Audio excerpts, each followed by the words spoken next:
Well, this session is what I call love talk. It's about relationships.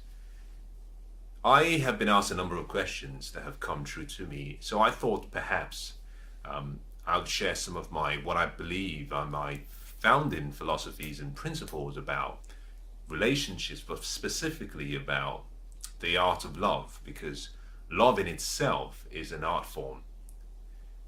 I believe that success is like an ingredient, it's like a recipe rather, or it's like an equation. You have component parts to getting a desired outcome. I believe success is a combination of what we call achievement, which is a science based on principles and laws,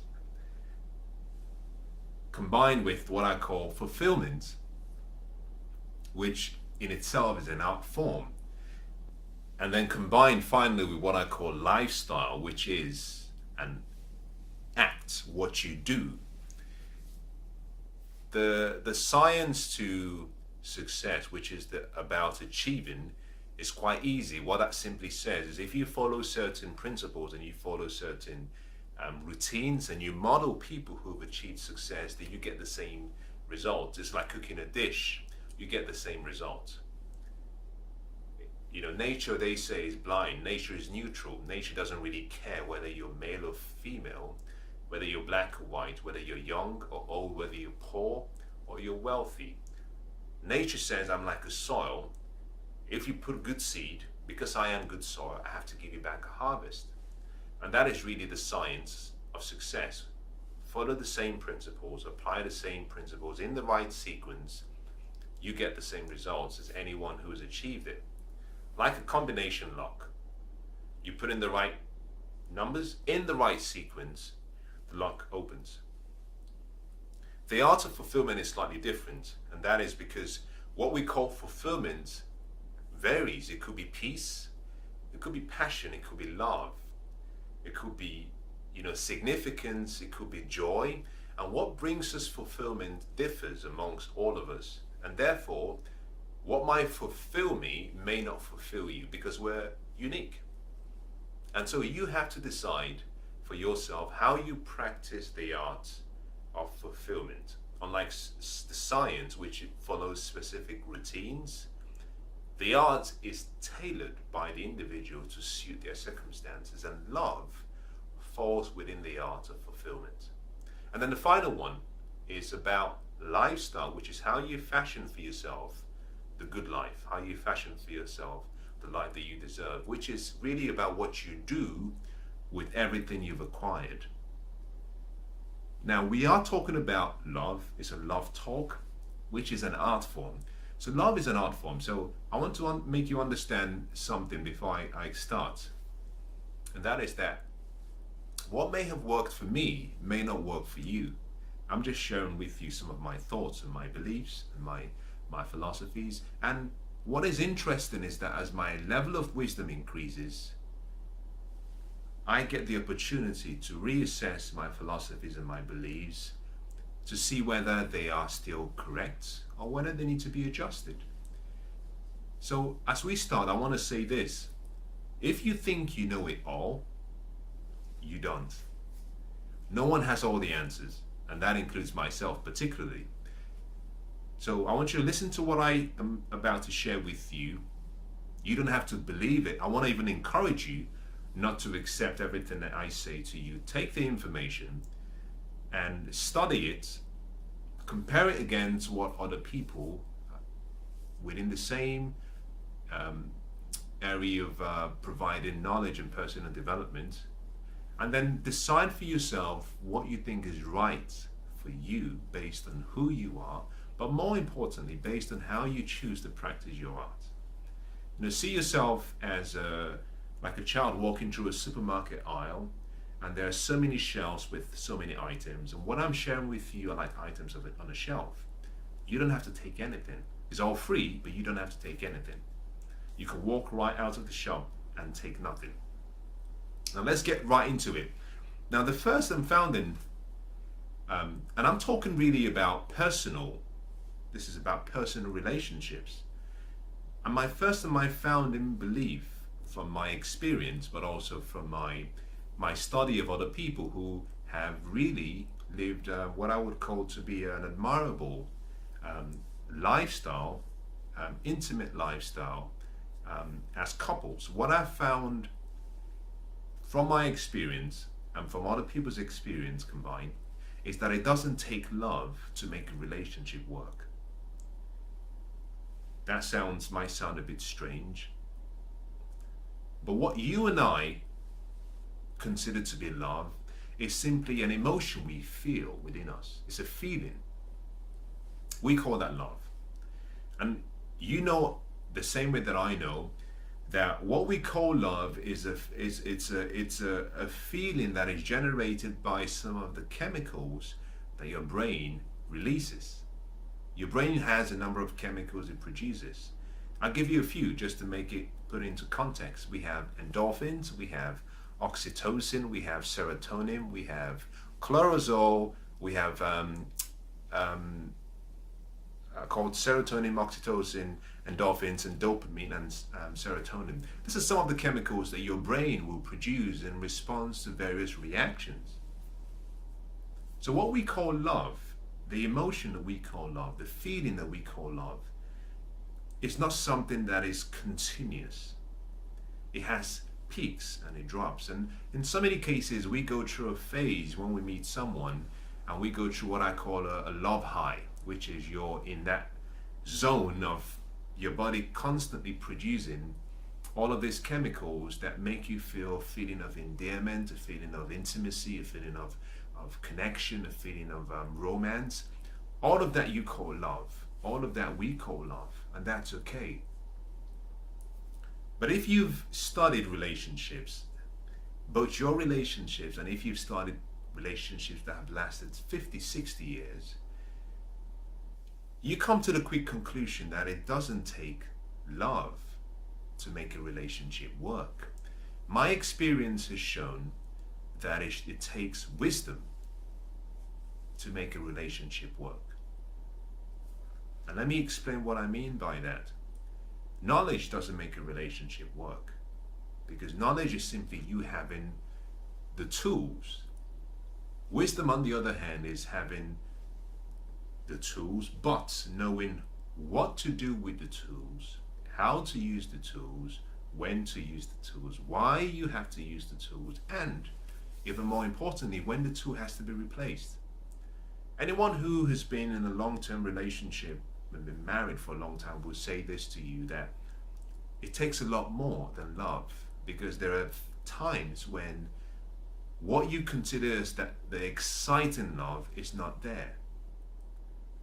What you consider as the passionate love is not there, because it goes through seasons and goes through phases, and it takes much more. And I like something that someone said to me once about relationships and how they've been able to make it work. And I was shocked, because I was expecting the cliched response to be, well, we've always been in love. Now, some people experience that, don't get me wrong, but I'm not saying that doesn't exist. I'm simply saying that the love high, that passionate romantic excitement, cannot remain continuously. The same way that your brain cannot keep producing dopamine, and it cannot keep producing oxytocin, and it cannot keep producing serotonin or endorphins. It doesn't matter how much of those reactions, external reactions, are used as stimuli to create those chemical releases. It gets to a point where the brain cannot keep the constant release. And that is the same thing with the feeling or the emotion that we interpret as love. So it takes wisdom to make a relationship work. Knowing that it takes wisdom, it means that you and I have a great chance in making our relationships work.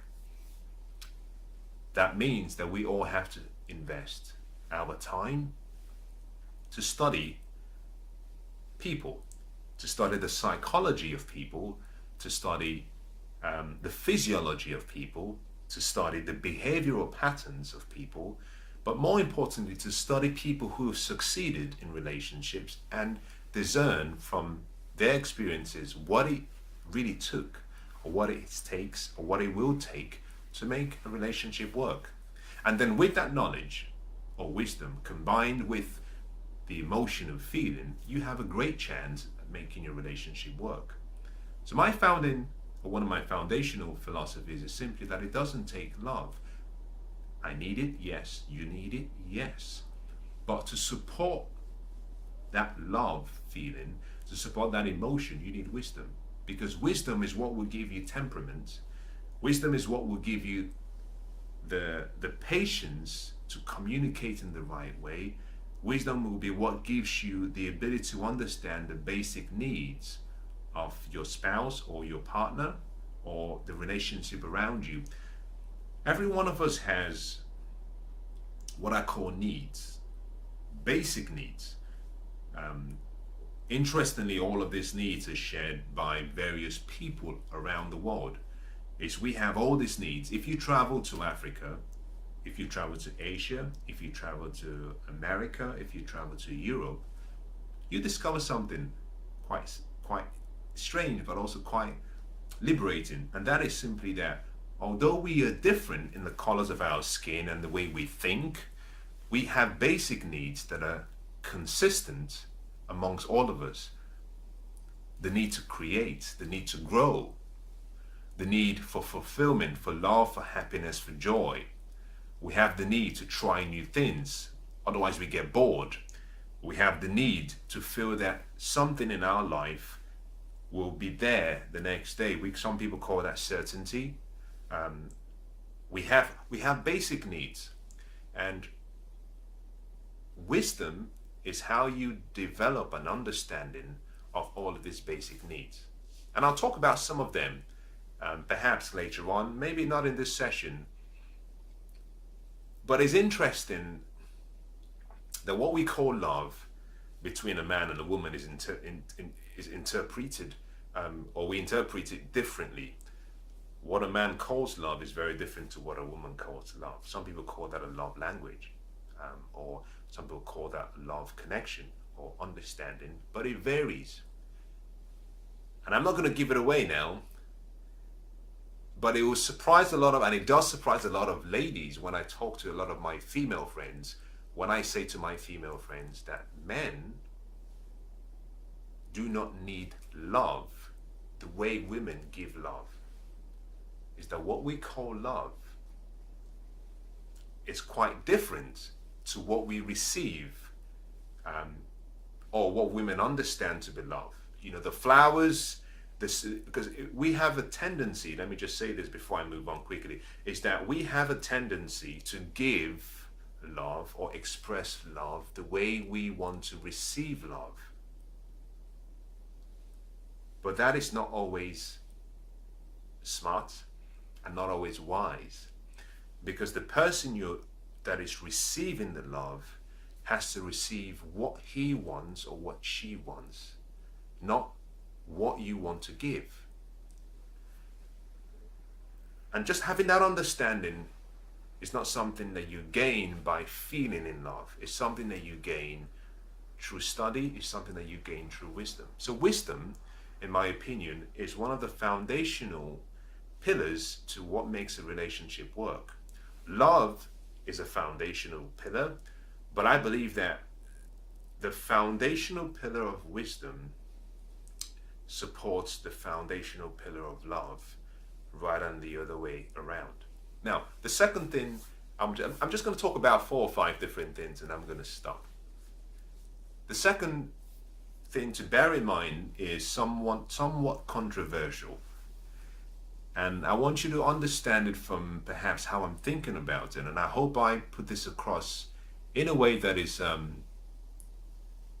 articulate enough and I can provide a reasonable explanation. I believe that everything in life has a price. Love has a price. A lot of people would say, you can't buy my love. Well, yes, you can. Everything can be bought. Everything has a price. Nothing on earth, nothing that exists without a price. Everything has a price. But before you turn this off, or before you go shouting, before you go getting excited, I want you to hear the second part of that statement. The second part of the statement is that although everything has a price, the currency for the trade or the exchange differs. In traditional times, we used to have a process we call trading by bartering, which is I have a wristwatch and I want your car. So I offer you my wristwatch in exchange for your car. Time, you're listening to this now, you're exchanging your time for what I'm saying. So time is something you're bartering for the information I'm passing across to you. So with love or with anything in life, you have to understand what is the currency for the exchange, because money is not the only currency in the world. What we call money is a currency, but it's not the only currency in the world. So when most people say, well, you can't buy my love, I understand that because they're talking about buying love using monetary means. Not everyone understands the currency of money. Not everyone appreciates the currency of money. So in every relationship you're in or that you want to get into, ask yourself, what is the currency that is acceptable to the other person? I'll give you some examples. For some people, it could be they want you to invest the time. And the more time you invest to demonstrate and prove your commitment, the more they accept you or they accept the currency you're offering. Some other people have a different currency of patience. Some people have a currency of trust. Some people have a currency of even your physical appearance. Your physical appearance is a currency. There are some areas that you might walk into and someone sees you and automatically they have a feeling of connection with you or endearment to you. Reason being that in their list of priorities, perhaps your physical looks and the qualities, physical qualities you have meets all of their requirements. On that basis, they can allow for some dialogue in such a way that at the end, they might win your love. If you've ever been to a market where you have different people trading using different languages, something interesting happens. A trade can only take place when communication is understood between both parties. So if someone walks up to you and starts to trade with you with a currency that you accept, then it's a lot easier to listen and entertain what they have to say. So love, like anything, has a price. If you want to succeed in relationships, you have to understand what the price is for the love that you want, and understand something as well, that the price changes. The currency or the means of exchange will also change. So let's make it more practical. Let me use this as more practical. I think a lady has a number of needs the same way a man has a number of needs. We're both uniquely different, but we have needs individually. So for some ladies, perhaps listening, humor, intimacy, affection, acts of gifts, acts of service are all potential currencies. So understanding which, in terms of hierarchy, which is the most important, gets you into dialogue. And once there is dialogue and there is communication, you can come to a trade, you can agree to an exchange that is beneficial to both. The same way for a man, we all have our needs, and there are certain things you can do with a man that allows for you to start a dialogue whereby you can, for example, he can start investing his time or you can start investing your time. So everything in life has a price. One of the best ways I learned from a mentor of mine was you can go through life arguing about what is right and what is wrong, or you can spend your time, such a little time, trying to discover and understand how things work. And once you understand how things work, then you can simply replicate or adjust what you do to get your desired outcome.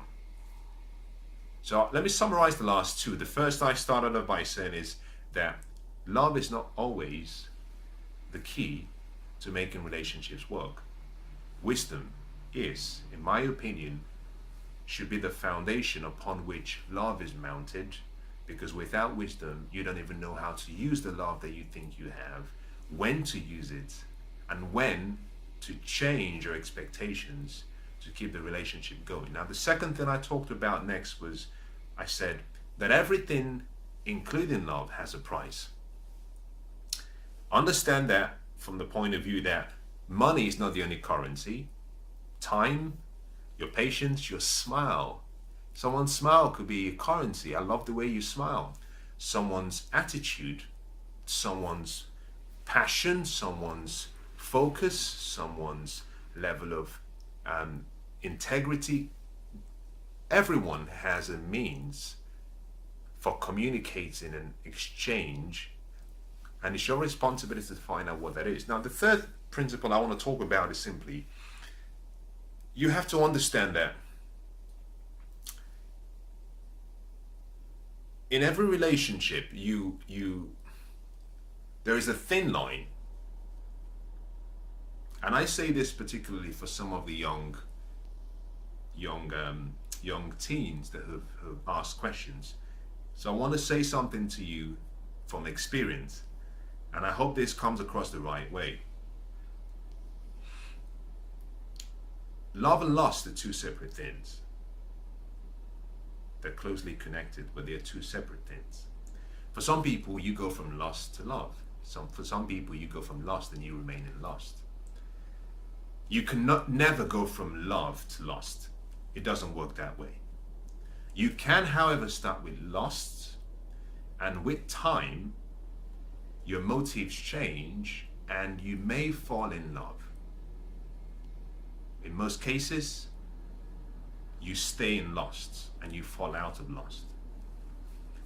If you come from a point of love, you can fall out of love, but it's very rare to find someone who goes from love to lust. Something has gone wrong in between. Now, love and lust are very different, and I'm going to say this specifically to ladies, but especially the younger ones who have asked me some questions, and that is, this is the statement. If you're asking yourself, I'm not really sure whether it is love or whether he even really loves me, I want you to try this litmus test. And I want to hear back from you. I want to know what you think. I want to know if this works. As love is pure, love is kind, love is generous, love is patient. The qualities of love cannot be almost subdued. It's like the ancient saying that a house on a rock will always stand, or would always withstand the waves and the rain. Love is like a light to your path. You can't hide it. You can always see it. But there's a quality that love exhibits that is a very good litmus test for any relationship you're about to go into or that you're in. And that is simply this. Giving is a proof of love. Now, this takes me to the next statement I'm going to talk about. But giving is the first sign of love. But the litmus test is that love always seeks to please the other person. And I'll say that again. Love always seeks. Love comes from a place where it's looking to pleasure or please someone else. So if you're a mother and you have a child, the love, you're always thinking, what can I do for them? How can I make them more comfortable? How can I be a better mother? How can I make their stay more enjoyable? That is pure love. That is love. If you are a husband, towards your wife or towards your children, is the same thing. You're always coming from a place of what can I do for them? How can I please them? How can I pleasure them? How can I make their lives easy? So love comes from a place of giving. Lust, on the other hand, which is the opposite side, comes from a place of wanting to receive. So a good way to test what you have in that relationship is your opposite partner always looking to be pleased? Because lust comes from a place of wanting to be pleased, wanting to be pleasured, wanting to take. I talk about it by saying that love is like a friend and lust is like a parasite. And there is a very thin line between a friend and a parasite.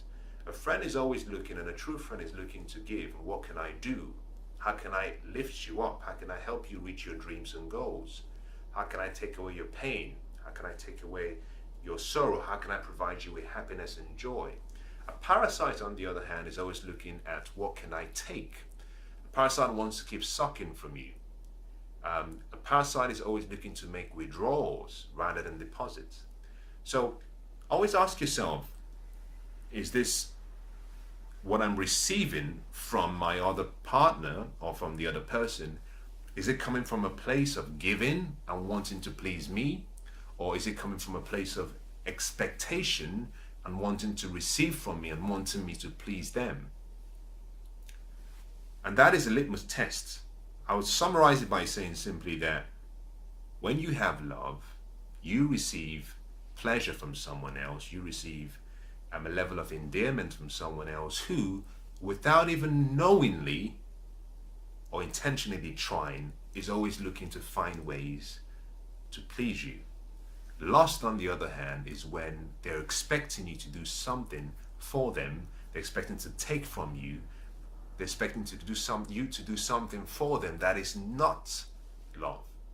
I'll make that statement again. That is not love, because love has expectations. You know, it's natural to give love and expect love. Lust, on the other hand, expects to receive, but is not expecting to receive love. It's expecting to be pleased and pleasured, but not from love. Because in some cases, you might observe that what you're giving back is love, but it's not satisfying them. And the reason is simply because lust does not understand the currency of love. Now, let's move to the next. Now, I've talked about the third. Now, the third and the fourth item I want to talk to you about are connected. I started by saying, when I talked about the third item, which is that love and lust are like two opposite sides of a coin. They don't mix. They shouldn't mix. They should never mix. You know, every coin has three sides, the heads, the tails, and the edge. And you have to have the intelligence in every relationship in deciding not to always think emotively and allow yourself to think